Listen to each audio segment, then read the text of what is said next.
I was playing in a space RPG over Discord with some IRL friends. Our ragtag group of space pirates got a tip for a new job. Someone asks why another character, Dingus, would want to go on the job. Before he says anything, I cut in with, "Of course, Dingus is going. There's money involved." Dingus says he's going to shoot my character in response to the joke. I laugh it off because he's done way worse than just banter like I'd done. He'd punch and shove other player characters when they joke with him, and honestly, it just got my nerves. He shoots and fatally crits me. They offered to just have my dude unconscious, but I was done. Dingus's player was having a not good time outside of the game, but I swore off playing TTRPGs with them. Now when I feel like getting killed by my own team, I just play Siege. A story of rejection. A rejection of humor, in this case. But what about other types of rejection? Well, don't worry. I've got you covered today.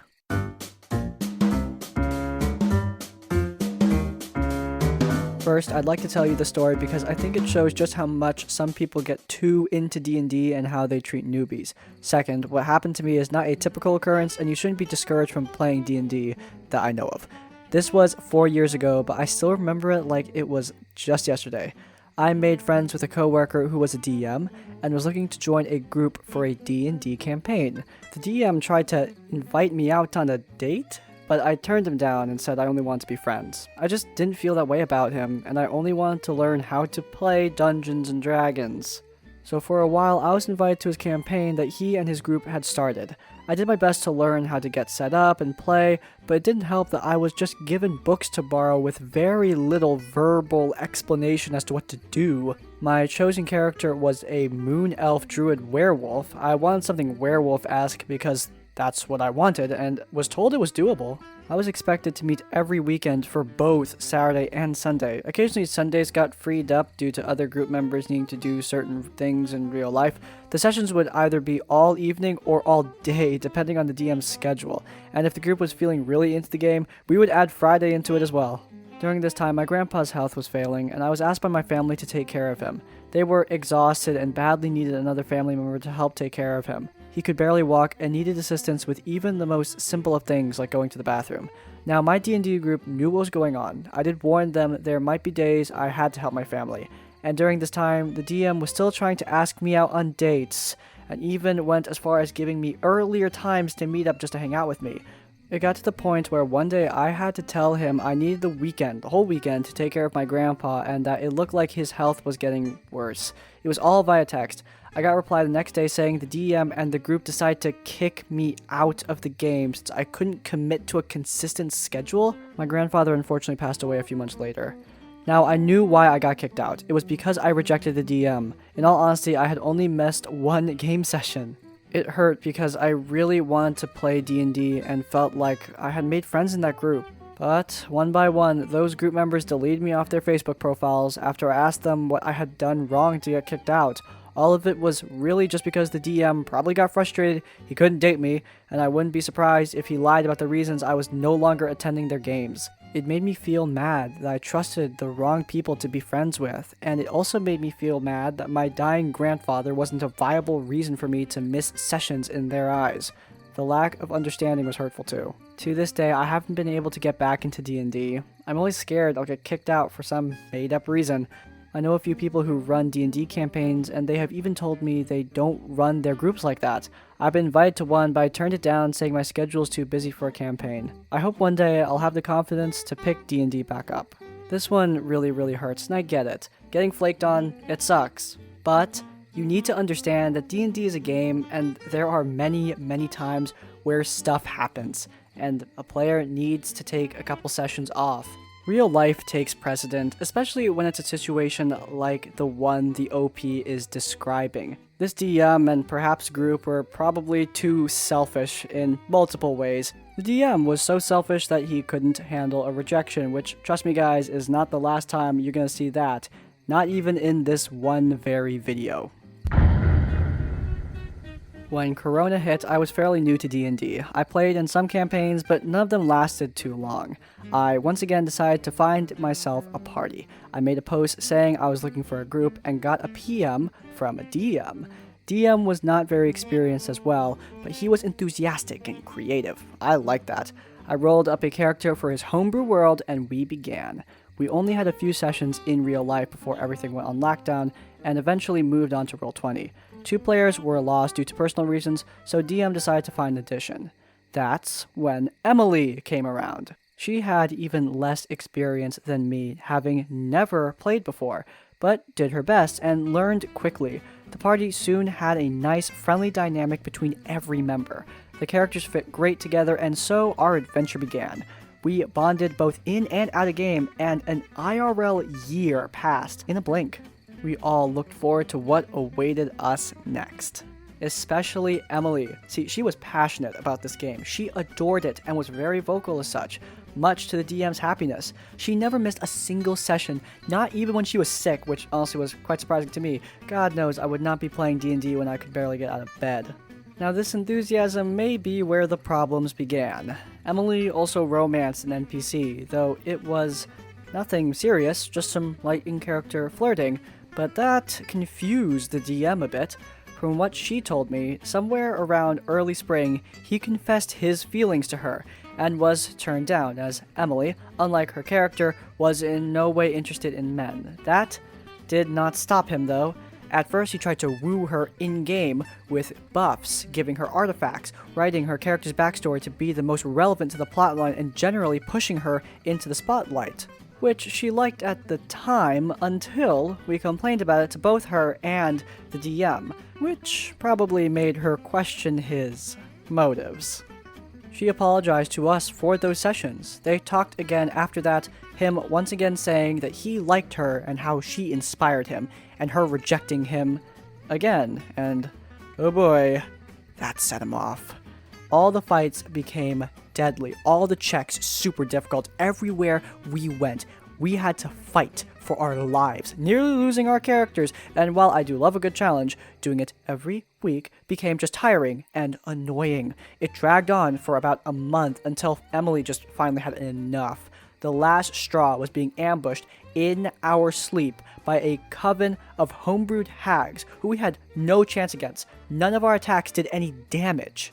Right in the middle of combat, she said she was leaving for good, that she was tired and that she had stopped enjoying the game. I then had the pleasure of listening to the DM's long speech about how she was his source of inspiration, how he'll do better, how he does not want to even do all of this without her, and that he would end the campaign if she leaves. She stayed. Looking back, I probably should have called him out right there for his blatant manipulation, but I did not think quite quick enough, I guess. Emily said that she did not want to ruin the game for everyone else, so she'll stick around. She sounded absolutely miserable for the next few sessions. The hardships continued, by the way, but were tuned down a bit.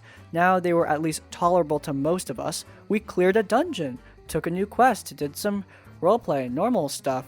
However, none of us were at ease, and only the DM acted like everything was normal, making nice comments and trying to encourage us. Now, if he had done this earlier, we probably would have been chill, but after all this personal drama, not one of us could view this game in the same light. I am not sure how long all of this would have gone on if one of the other girls in the group had not talked to Emily and just left with her. The DM was angry, and to be honest, also kind of sad, and as he had said, he ended the campaign pretty soon after, shutting down our server and never reaching out to any of us again. I still talk to the people from this group, and we have even crossed paths in other games. I hope that one day all of us will play together again, but with another DM, and without all the drama. TLDR, DM can't handle rejection, makes a player uncomfortable, and ruins a game. Obviously all of the can't handle rejection stuff, cringe, bad. Don't be like that guy, guys. If you're going to ask someone out, you need to be okay with them saying no, because it's a perfectly valid response that people should be allowed to give. But anyway, that aside, most of you understand that the DM not allowing the player to just leave the game is one of the worst and most despicable things you could do in D&D. Blatantly manipulating the poor girl into staying in the game because he wanted to keep on quote-unquote taking inspiration from her is gross, it's disgusting, bad. If that happens, here's a good rule of thumb. The The DM is essentially putting the burden of the campaign on you, and you need to realize that the campaign is not your sole responsibility. It isn't. It's the responsibility of the entire group to have fun and help to make this campaign an enjoyable experience for everybody. But if you're not having fun, you should leave. Even if the DM starts threatening and manipulating like that, just walk away. It can be hard. It will hurt. But staying can hurt so much more. Emily actually did a really smart thing and got someone else in her corner in order to leave. That is also a very valid way to walk away from a group if your DM is trying to manipulate you into staying. I hope that none of you need to go through any of these steps or take any of this advice. Ideally, you all have D&D groups where you're welcome, happy, and enjoying a good time. This was a 3rd edition Shadowrun game that I played in about 2 decades ago. The cast included the GM, myself playing a gunslinger magician adept, my girlfriend who was playing a soldier cat shaman / soldier magician adept.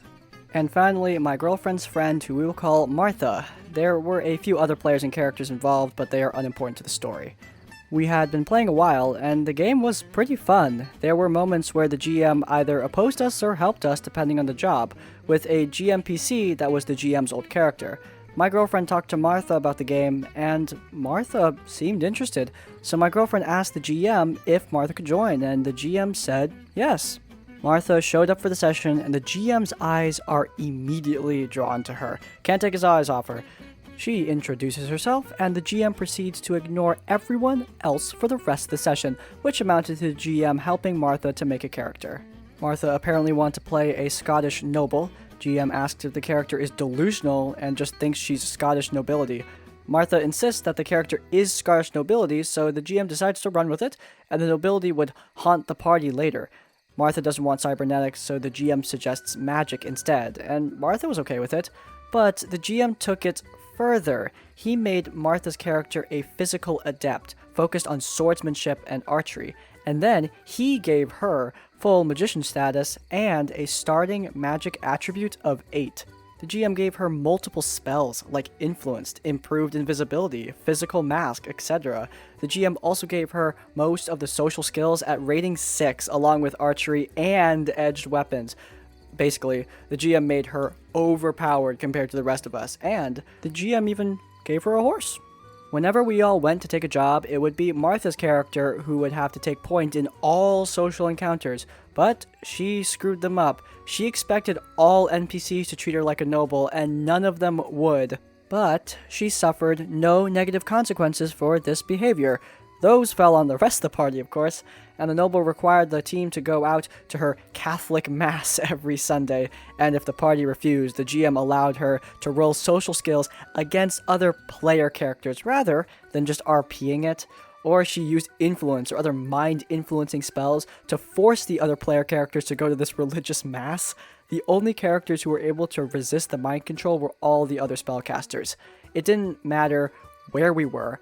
Martha tried to ride her horse into battle, and Martha's character never took damage. Her character's attitude and nobility routinely got the team in trouble, and our reputations took a hit from it. We tried to talk to the DM about it, and were told to handle it in-game. When we tried to handle it in-game, like he said, either magic or social skills stopped us from doing so at all.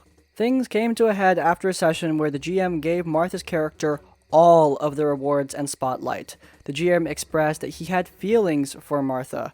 Martha blushed and kind of awkwardly said, "I'm okay."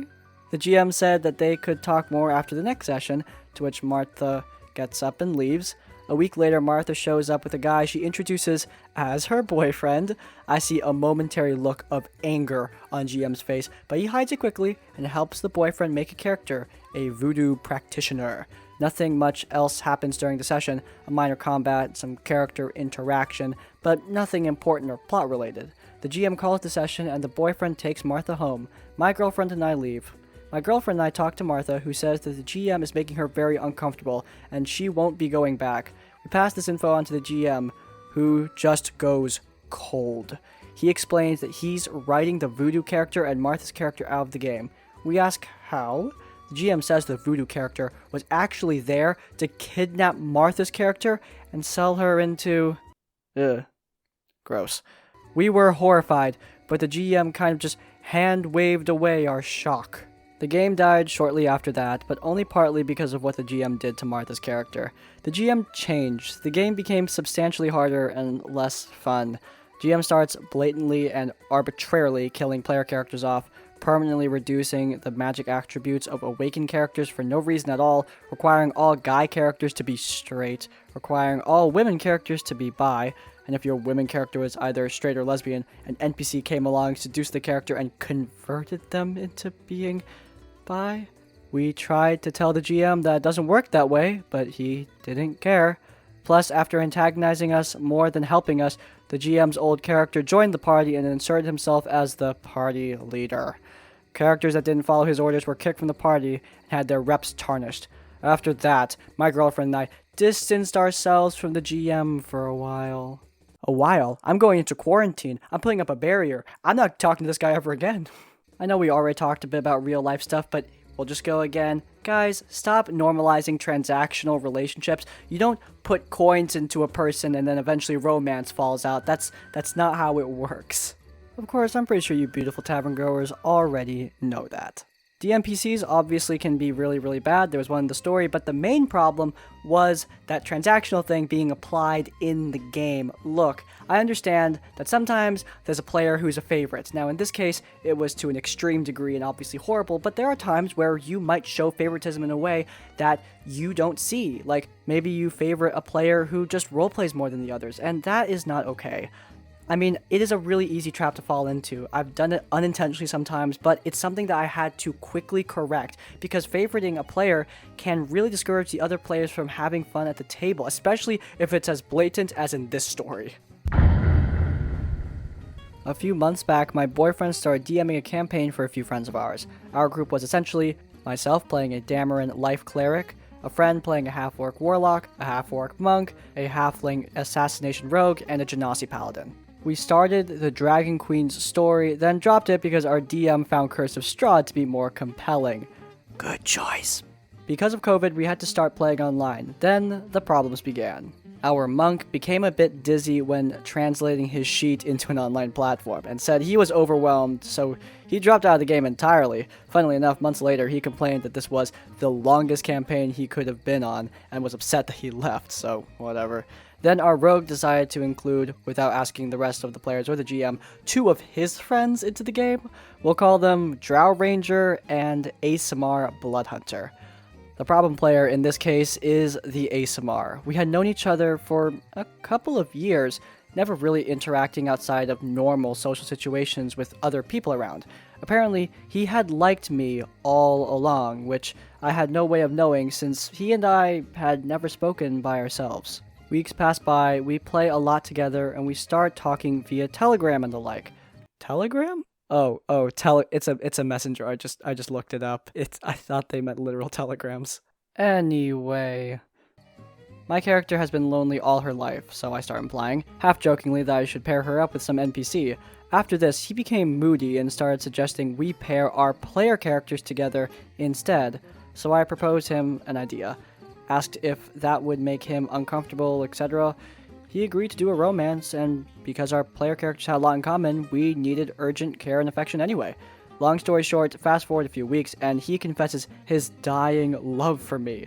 Not his character's love for my player character, he loved me, the person, to a point where it was aching him real bad? This was part of a red flag for me since he had been writing stuff in his social medias. Things like, "You have no idea how much you're hurting me. I am in such pain for this love." As if I was knowingly hurting him. Even if this scared me, I acted understanding. Told him I got where he was coming from. I also ignored some of the more ugly responses, like how he didn't stand a chance with me because he never does. I thought all the bad stuff came from a place of hurt. I thought he wouldn't be problematic since he chose to remain my friend, right? So in the end, he asked me if I would ever have something to do with him if I was single. please, don't ask that ever. I said we wouldn't work out, and he was very disappointed, to the point of saying how angry and disappointed he was in his socials and publishing a poem in his blog that said I was lying, that my no was nothing but a lie to protect him, and also implied that I had no self-respect and no idea who really loves me. This was the final straw and made me block him everywhere. Way before that, he asked to maintain our player character's love storyline. I gently told him that it would make me, and probably the rest of our friends, uncomfortable now with all the stuff. He insisted, and I told him a game should be at the service of the players playing it, not vice versa. He kind of agreed, then stopped talking to me. 2 days later, he insists, my player character knows nothing of what has happened outside the game, so he is going to press on. He will concoct a perfume for your player character. He will write her a love poem. He will confess his love for her, and you are free to choose what your player character does. Thank you for granting me the freedom I should always have, buddy. This was it for me, and I told him his persistence was beginning to hurt me, that I didn't want any of what was happening, and he simply wasn't considerate of my feelings and my comfortableness. He then ranted about me, never taking his feelings into account. We argued, and I blocked him on Telegram. I had enough of this, no girl ever loves me, but at the same time, you should at least admit we could be a thing if your meddling boyfriend wasn't around. BS. In the end, he contacted my boyfriend, the DM, and told him he would leave the campaign. He gave him a list of guidelines and instructions on how to play his player character. The ASMR would give me the poem, the perfume, and confess his love, even if I told him not to do it. Then would proceed to go on a suicide quest to single-handedly kill Strahd. Since this was someone else performing it, they would have no way of knowing that I didn't want this to happen. The perfect crime. Except my boyfriend was, aware of the whole story and obviously didn't do any of that. We have actually been respectful of his now NPC and kept playing normally. He even got jealous of another player because we became friends one night over Spotify playlists, and told my new Spotify buddy that he didn't want to compete with me over him, and has sadly conditioned this player to be way more distant and cold towards me. We tried talking about it, and he admits that he had no idea how to manage this emotionally, and instead just becomes edgy and a little mean. So, TLDR, a player falls madly in love with me, gets jealous of another player, insists on ruining the game experience for me, and blames me for rejecting him falsely. Again, most of you understand this, but an in-game player-character relationship with an NPC or another player character, it does not automatically mean that that person is in love with you in real life. Again, I think most of you understand that, but since guys like this exist, it still bears saying. Also, in case it wasn't clear, this dude is toxic as hell. Incredibly toxic, to a point of ridiculousness. I'm glad that the OP managed to distance themselves away from this person, because this is behavior that is absolutely insane. Harassment. It is straight up harassment, and that is, well, to say the least, never a good thing. I am changing the days on RPG Horror Stories. If this schedule works out for you guys, then RPG Horror Stories will be on Monday, Friday instead of Wednesday, Friday, so I can space them out a little bit more. But anyway, if you guys enjoyed this episode of RPG Horror Stories and want to let me know, then please do leave a like. If you want to see more of my content, then please do subscribe to Crispy's Tavern. And finally, if you want to leave your own stories or thoughts, go down to the comments down below. If you can't think of a comment, leave the comment simple rejection to let me know you made it to the end of the video. In essence, like, comment, subscribe. I will see you all next time. Farewell.